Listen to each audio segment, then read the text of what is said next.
हम सब महाभारत की कहानियों के साथ बड़े हुए हैं, है ना? एक महान युद्ध, शक्तिशाली योद्धा और जिंदगी का गहरा दर्शन। पर क्या ये सिर्फ एक कहानी है या फिर ये इतिहास का एक ऐसा दरवाजा है जो हमें हजारों साल पहले की दुनिया में झांकने का मौका देता है? चलिए आज इस महाकाव्य के पन्ने पलटते हैं और कहानी के पीछे छिपे इतिहास की जासूसी करते हैं।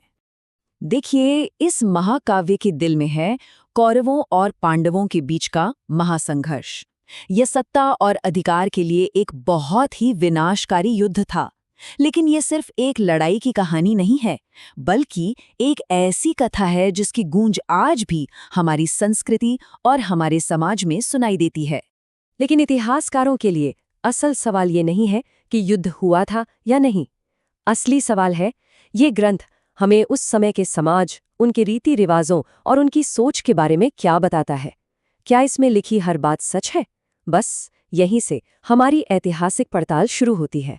तो किसी भी इन्वेस्टिगेशन में सबसे पहले सबूत को परखा जाता है, और हमारा सबसे बड़ा सबूत है खुद महाभारत। पर यह वैसी एक किताब नहीं है जैसा हम शायद सोचते हैं। जरा सोचिए, 1,00,000 से भी ज्यादा श्लोक, और इसे लिखने में 10-20 साल नहीं बल्कि करीब 1,000 साल लगे। इसका मतलब ये है कि महाभारत एक किताब कम और एक टाइम कैप्सूल ज्यादा है, जिसमें कई सदियों की बदलती सामाजिक परतें एक साथ मौजूद हैं। तो फिर इतिहासकार इतने बड़े और सच कहूं तो उलझे हुए सबूत का इस्तेमाल कैसे करें? सबसे पहला कदम था इसकी एक भरोसेमंद, एक ऑथेंटिक कॉपी बनाना, और ये काम अपने आप में एक जबरदस्त मिशन था। और इस मिशन के हीरो थे वीएस सुखथांकर और उनकी टीम। साल था 1919 जब उन्होंने एक ऐसा काम शुरू किया जो उस वक्त लगभग नामुमकिन लगता था, महाभारत का एक समालोचनात्मक संस्करण, या जिसे हम क्रिटिकल एडिशन कहते हैं, वो तैयार करना। उनका तरीका कमाल का था। टीम ने पूरे देश से, मतलब कश्मीर से लेकर केरल तक, संस्कृत की पांडुलिपियां या मैन्यूस्क्रिप्ट्स इकट्ठा की। फिर उन्होंने हर एक श्लोक की तुलना की। वो ये देख रहे थे कि कौन से श्लोक हर कॉपी में एक जैसे हैं और कौन से बाद में किसी खास इलाके में जोड़े गए लगते हैं। अंदाजा लगाइए इस काम में कितना वक्त लगा होगा। 10 साल? 20 साल? नहीं, पूरे 47 साल लगे। मतलब लगभग आधी सदी सिर्फ एक ग्रंथ को उसके सबसे करीब के मूल रूप में लाने में लग गई। इससे पता चलता है कि ये काम कितना बड़ा और कितना जरूरी था। और ये है उस मेहनत का नतीजा। मुख्य हिस्से में वो श्लोक हैं जो लगभग हर जगह मिले, पर असली खजाना तो नीचे फुटनोट्स में था। इसमें वो हजारों अलग अलग श्लोक थे जो अलग अलग क्षेत्रों की कहानी का हिस्सा थे। इससे एक बात साफ हो गई, महाभारत की एक कोर कहानी तो थी, लेकिन हर इलाके ने उसे अपनी तरह से जिया था, अपनी तरह से संवारा था। ठीक है, तो अब हमारे पास एक भरोसेमंद सबूत है। तो चलिए अब देखते हैं कि ये ग्रंथ समाज के लिए क्या नियम कानून तय करता था। उस समय के ऑफिशियल रूल्स आखिर थे क्या? सबसे बड़ा और सबसे जरूरी नियम था पितृवंशिकता का। इसका सीधा सा मतलब था कि वंश पिता से बेटे की ओर बढ़ेगा और राज सिंहासन जैसी सारी संपत्ति भी बेटे को ही मिलेगी। असल में देखें तो महाभारत की पूरी लड़ाई ही इसी एक सवाल पर है कि सिंहासन का असली वारिस कौन है। शादी ब्याह के लिए एक बहुत जरूरी नियम था बहिर्विवाह का, यानी एक्सोगैमी।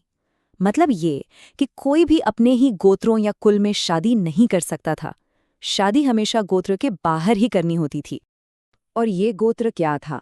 ये एक तरह से वंश की पहचान थी, खासकर ब्राह्मणों में। हर गोत्र का नाम एक महान वैदिक ऋषि के नाम पर होता था, और ये माना जाता था कि उस गोत्र के सारे लोग उसी एक ऋषि के वंशज हैं। और ये नियम पितृवंशिकता को और मजबूत करता था। शादी के बाद एक महिला से उम्मीद की जाती थी कि वो अपने पिता का गोत्र छोड़ देगी और अपने पति का गोत्र अपना लेगी। उसकी पहचान अब उसके पति के वंश से जुड़ जाती थी।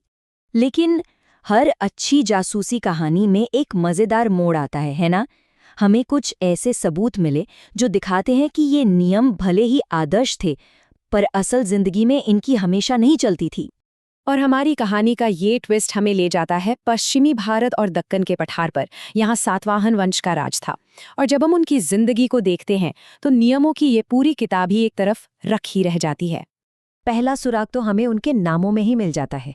कई राजा अपने नाम से पहले अपने पिता का नहीं बल्कि अपनी माँ का नाम लगाते थे।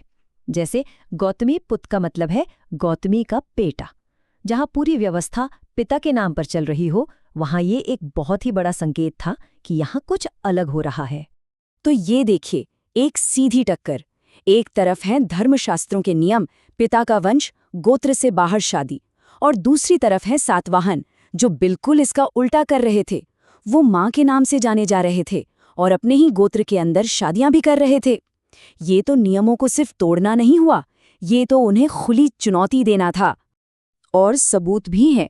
रिकॉर्ड्स बताते हैं कि सातवाहन रानियां शादी के बाद भी अपने पिता का गोत्र नहीं छोड़ती थी।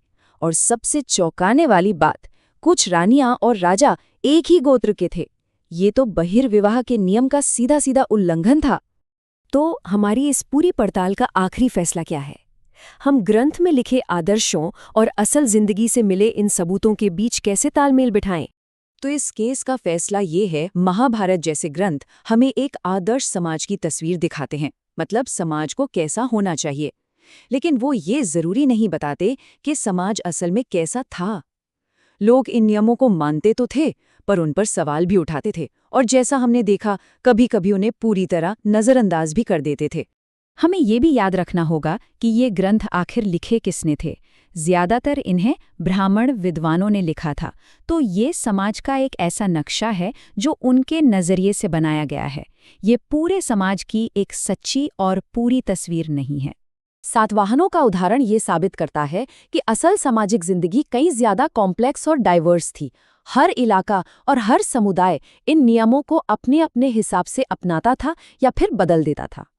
और ये हमें इतिहास के सबसे बड़े सवाल पर लाकर खड़ा कर देता है। अगली बार जब भी कोई प्राचीन ग्रंथ या कहानी पढ़ें, तो एक पल रुककर ये जरूर सोचें, ये कहानी आखिर किसकी है? और शायद उससे भी ज्यादा जरूरी सवाल ये है कि ये किसकी कहानी नहीं है, जिसे सुना ही नहीं गया।